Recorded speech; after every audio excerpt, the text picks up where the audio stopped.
Hello and welcome back. You find yourself listening to the Tales of Eldelórne podcast. I'm Karleigh and I'm here to read to you the Tales of Eldelórne Book 1. It's a dark fantasy elfa novella. I call it that because it is truly dramatic and sometimes over the top.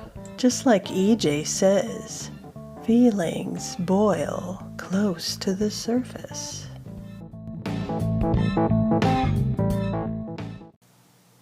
Oh, Fionna, always looking for a shortcut with magic. I think you've been living with wizards too long. In last week's episode, Fionna learned that everything seems a little bit better with EJ around, even though she doesn't want to admit it. And don't you get the sense that EJ might know what's really going on? And maybe he just doesn't talk to her because she's not really listening.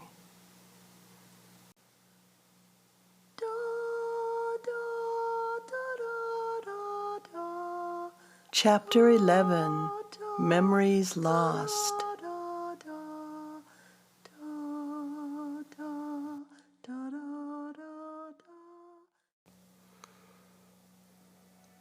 It was quiet in the back courtyard except for birdsong from the high branches of the tree.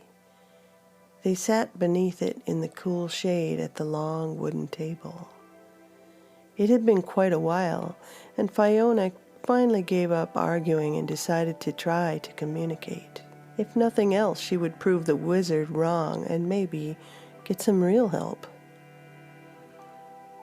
Agelum smiled his biggest, most brilliant smile, and all her troubles seemed to disappear, or at least they could have.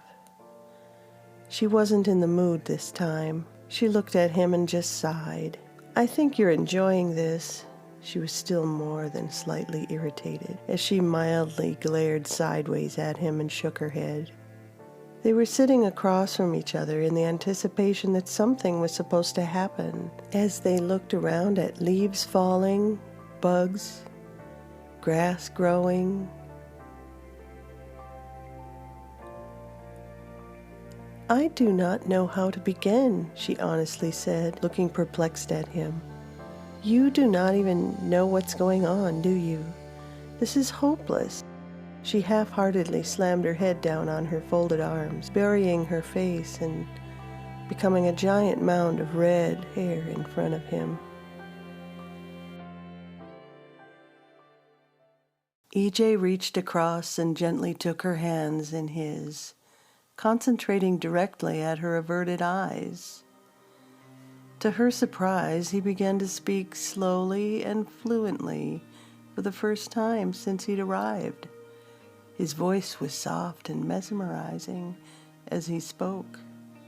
"Ni edel, me edel, ni verinen and de governed, gelaned u gelerche gined u laugh." "What?" she said abruptly, looking up into his eyes. He continued, "Ene vir me urin, my heart is glad, gurnin glassy, friend." "You can speak my language all along?" She was cringing with a horrified look on her face, thinking of all the babbling she had done around him, trying to recall if she said anything offensive. "No, Melanime, you are now understanding mine." "What?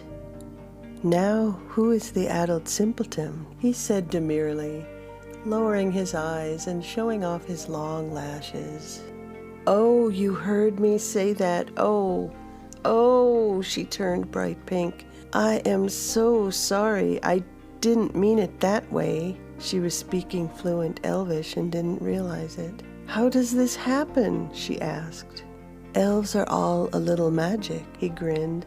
"Mind speak is only another practice. It's not common, though. Some are better at it than others." He shrugged one shoulder and did something cute with his face to emphasize his explanation. "Oh," she said, still embarrassed by all he must have heard her say in the past month and a half. How long has this been going on? She asked with a mortified look on her face, not letting him answer. Wait, you let me just babble on like an idiot. Her red hair whipped out in a sudden breeze over her right shoulder, as if in slow motion. She stood up with her eyes flashing. EJ was genuinely delighted to see this and smiled even bigger. She wanted to tackle him and start pounding on his smile-radiating face. "Stop it," she yelled, and he clamped his lips shut, unable to stop feeling the humor of the situation. At the moment, she wanted to hate him so bad, but just sat down with a resigned sigh instead. "How did you do it?" she grumbled in a curious tone. "Mind speak." He enunciated the word, mimicking the way she had been speaking to him in the past week, showing all his perfect teeth as he did it. She stared at him deadpan. "No, I mean heal the birdie," she whined in frustration. He looked down thoughtfully. "I am not sure," he said, furrowing his brow, trying to recall the sensations. "I wanted the bird not to feel such pain, so I felt the pain. I do not know." He shook his head confused. Fiona's hands went up over her forehead, with her eyes boring a hole through the table in concentration. She dug in her mind, trying to recall if her papa had taught her anything like this.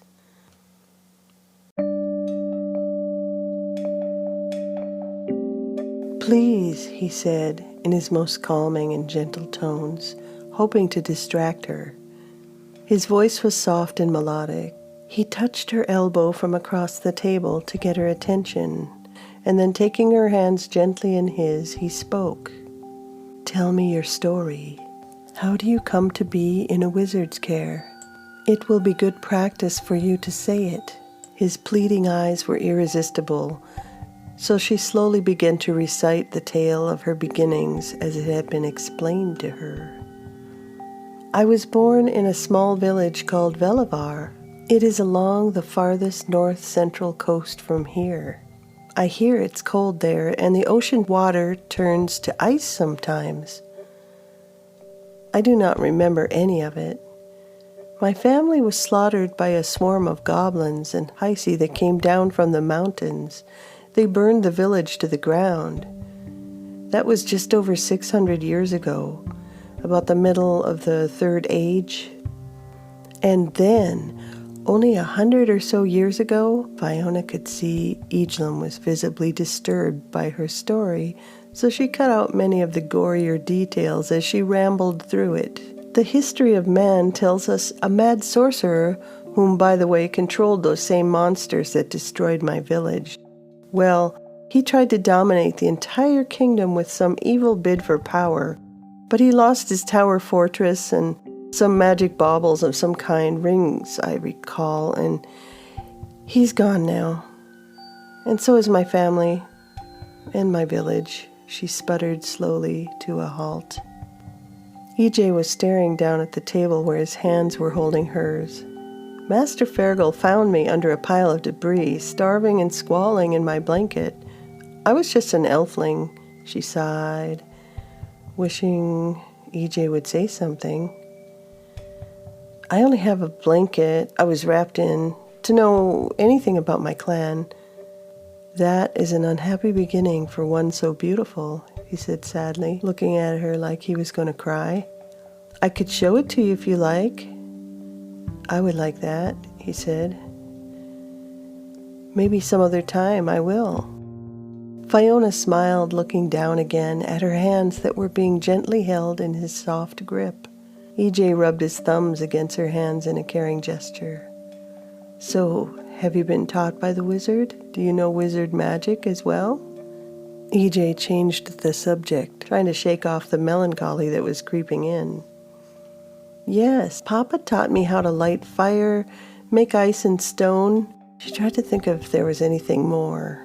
"Also, I can use a staff, just a little. I haven't had much practice lately with you here." She took her hands back. Then you are a wizard too? He felt disappointment at the removal of her hands from his and sighed sadly to himself. Yes, I can make someone fall asleep. She coyly smiled at him. He gave her his cute face for that one. Do you think I could learn it too? She asked. Learn what? Healing. I mean, bringing back to life or something like you do through mind speak or something. She waggled her fingers up by her ears like weird antlers. Can you teach me? I do not know. He had a hard time keeping a straight face watching her. Maybe it's a natural thing for elves to know. He furrowed his brow, trying to remember something, when a memory flashed in his mind. It lasted just a second beyond his grasp. It seemed disturbing or frightening, but he didn't know. Fionna distracted him with, also I smoke the wizard pipe. No, he looked as disgusted as he could, but it just wasn't working for him with his good-natured expression. Do not be so closed-minded until you try it, she said, smirking at him. It's time to feed the chickens, so let's go and do that. And we'll talk more. She was happy to be communicating at last. Fionna and EJ could be heard conversing in the words of the Edelin in the days that followed. She grew to understand mind-speak is the link into one's consciousness that runs both ways, so EJ could understand the common tongue as well. He tried to speak the language of humans, but he was so slow at it, or maybe he didn't want to speak it. Fionna found it easier just to speak in Elvish. She rather liked the melodic sound of EJ's soft, silvery voice. He turned out to have a kind humor and was a tease about everything. Master Fargle was pleased that she had finally figured it out. Fionna had a quick mind, and he knew she could master it if she just focused on the task. It helps that they have an affection for one another, Fargle smiled to himself.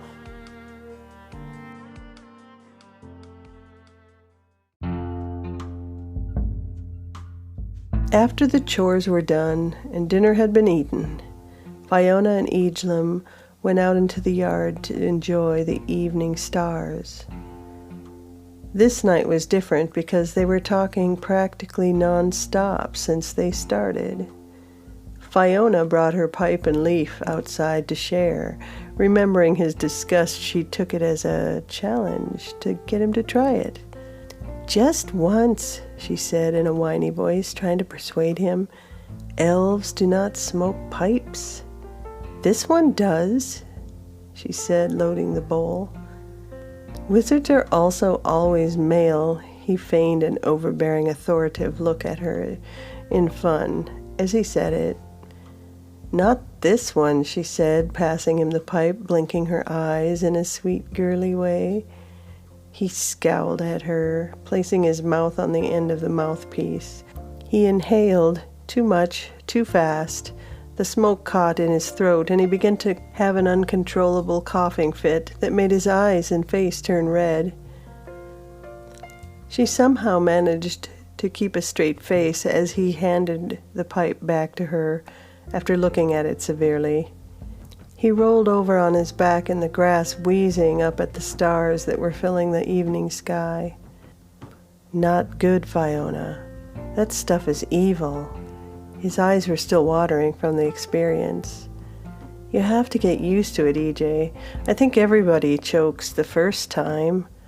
And they keep doing it. What kind of madness drives them on so? He was utterly baffled at the thought of it. It is the effect of the dried leaf. Smoking the wizard pipe is relaxing to the digestive tract. Very medicinal, you see. This is why they usually do it after dinner. She took a gentle puff and let the breath out slowly, showing him how it was done correctly. I could think of a lot better things to do as the sun goes down low, he said, trying to look charming with his eyebrows, but it really didn't work for him. "What?" she asked in pure bald-faced innocence.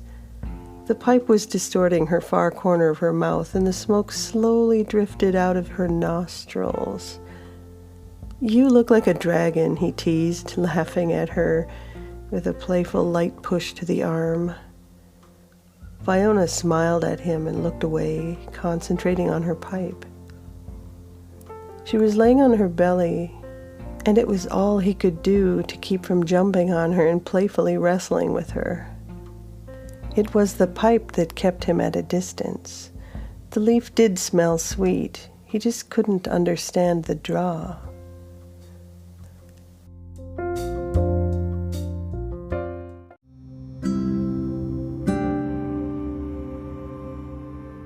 "Let me try your pipe again," he said resolutely, using the distraction to practice some restraint.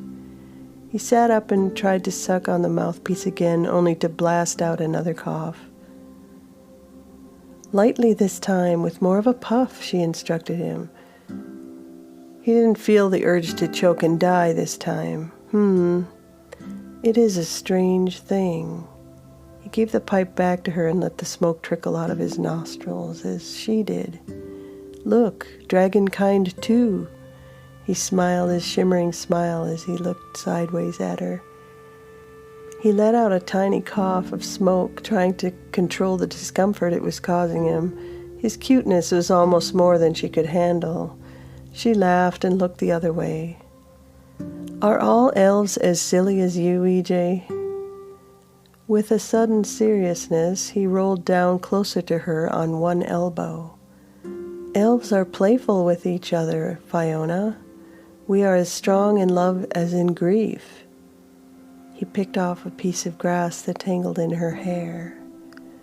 "The ocean water runs deep, Fionna, and the spirit of the Edelin is 1,000 times deeper." He tried not to look directly at her beautiful body lying next to him. "It boils close to the thinnest surface." His face was clearly struggling for control as he thought of what it would be like to just lean over and kiss her. "That is why we practice for hundreds of years restraint," he said, with a dramatic crescendo in his voice. He paused, wanting to do more than only stare at her. She put the pipe aside and turned towards him, watching with interest as he continued. "Passion burns hot, Fionna." He was just showing off now. "Love and kindness are given freely to kin and trusted friend because life can be cut short by a dire injury to body, heart, or spirit."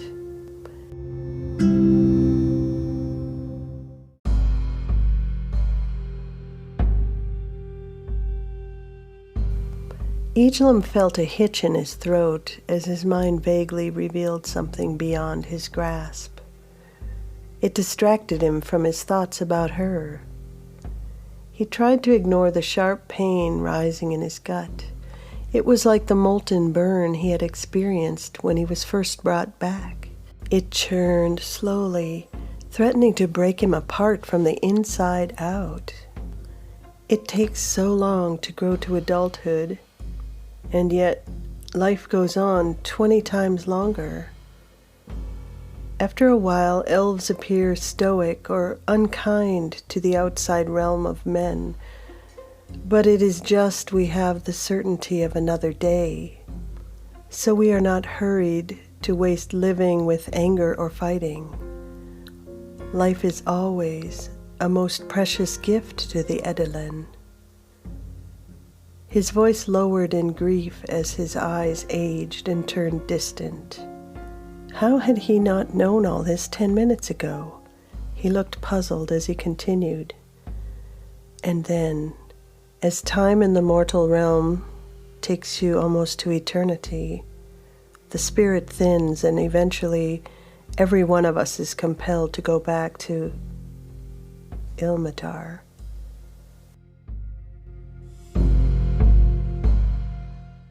Here we are, flying into the stunning finale of Season 1.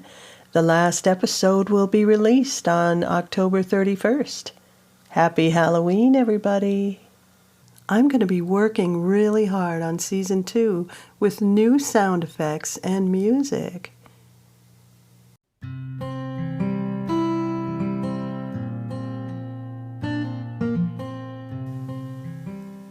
In the story, I feel like something ominous is going to happen. It's been about 6 weeks since EJ was brought back to the realm, and he's starting to feel his memories as they trickle back. The trouble is, I don't think Fionna notices.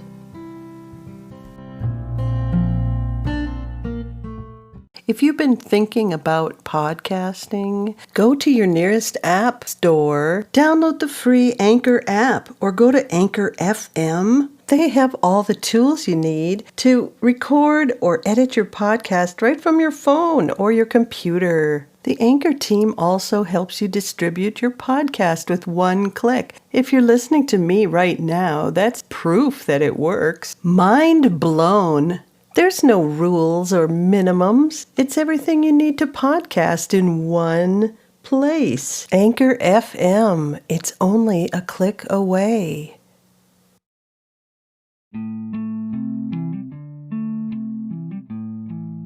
Elvish lesson of the day. So if you ever find yourself like in the commercial yelling, "Let go my ego," you don't know it, but you just said an Elvish swear word. Which word is it, you ask? Ego, E-G-O. It means F off. It's a very rude way of saying, "Scram, buddy, get lost, go away." Maybe it's pronounced ego. I guess it depends on what Elvish tribe you're from. Maybe you're from the South and you go, "Let go my ego." For real, unless you're using it, how would you know? You asked for it, so there you got it. Your first Elvish swear word. Ego my lawn, you rotten kids. You dirty orkwar. Yeah, ego.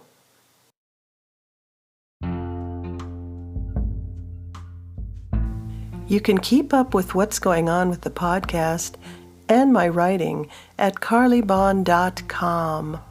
I do a lot of research as a writer, and that's where a lot of the notes end up so I can keep track of them in my blog. You can also talk to my live bot. Her name is Fionna.